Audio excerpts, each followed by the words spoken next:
folks, I'm Melhorn, and I've got something new to test out. It's the monster line from Ande.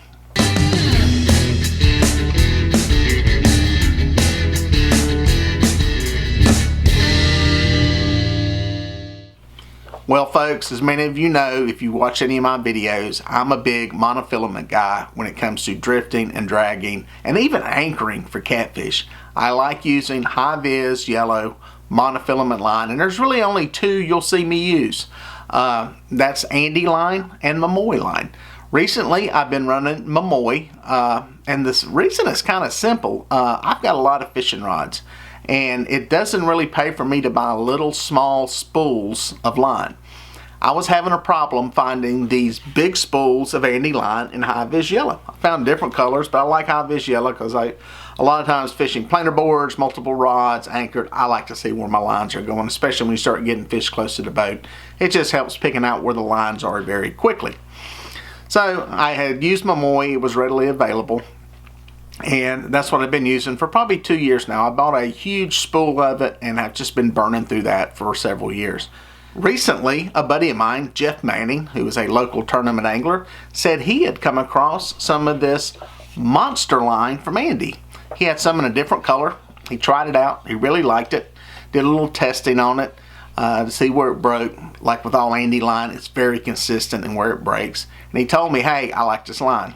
Well, I value Jeff's opinion. And when I went to the Catfish conference, I was rooting around, digging through some of the vendor stuff, and I came across this spool of high-vis yellow 30-pound Ande line. That's right in the range that I like. I like 30-pound line. I've been running 20-pound line for years, but with the planer boards, I like a little bit bigger diameter, and 30-pound line is perfect for that. So I got a spool of it. It was very affordable, about 35 bucks. And what I'm going to do is spool up some of my rods and put it through the test on the water. But first, I'm going to do a little test with it just to see where it breaks at, see how much stretch it's got, so you guys can get a good evaluation of exactly where this line stands. Alright folks, so here's how I'm going to do this test. If any of you watched the one that I did with slime line, we did a water test. We did it live. The stuff stretched a lot more than I thought it was going to. We had to redo it in the middle of the live deal because it stretched a lot. The one thing I can see with the water test, it takes a while to fill up. It loads, and I don't know if that's a good indicator or not, so I'm doing a little bit different this time. Probably not as exacting in the weight, but I'm going to try to eliminate the weakness in the knot, which is usually where things break at, by using a piece of garden hose with a hole drilled through it. Going to run the line through there, tie it, wrap it around multiple times so that there is not any real weight on the knot. Most of the weight is actually on the rounded edge there of where it's at.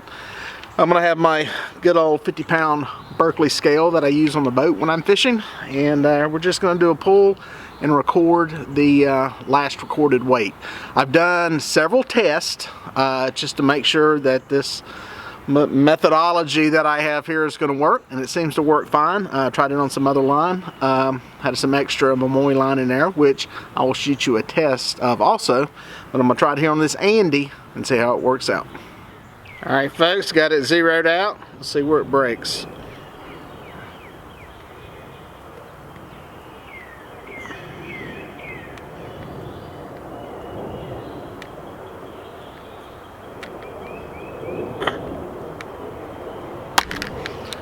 That one went to 32. Alright guys, we got another one rigged up. Let's see what this one goes at.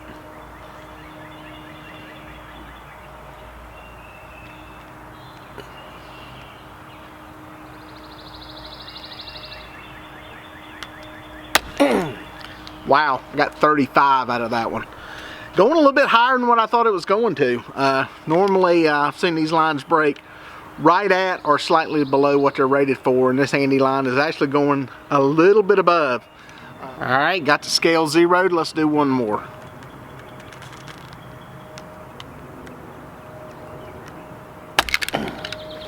$33. These things are consistent. This line's consistently breaking slightly above what it's rated for. It's 30-pound line. So I'm good with that. Stretch seems good on it. You want some stretch with monofilament. That is one of the forgiving characteristics of using monofilament. The problem is when it stretches, you want it to bounce back. You don't want it to stretch and stay there, because what happens is that pulls your line thinner.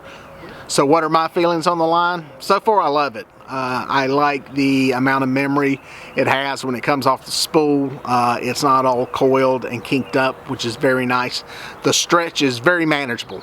There's good stretch to it. I could tell during the test it gets to a point and the stretch pretty much dies off, and shortly after that it breaks. On some other lines that I've tested, it just keeps stretching and then it breaks, and that's usually a bad sign for the line, because usually that line is pulling flat, pulling thin, and that's the thing you don't want with monofilament line. You want to stretch, but you don't want it pulling that line thinner and thinner into a diameter that it's going to stay in after you let the weight off, because what was 30-pound line may only be really able to hold 10 or 11 pounds the next time you put a load on it. So overall, I'm happy with the line. I'm going to be putting it on my reels. I already got it on a couple of them, and I think it should work great. Alright folks, if you enjoyed this video and you learned something from it, please consider subscribing to my channel. And if you do, be sure to hit that little bell symbol so you'll be notified when any new videos come out. We'll see you on the water.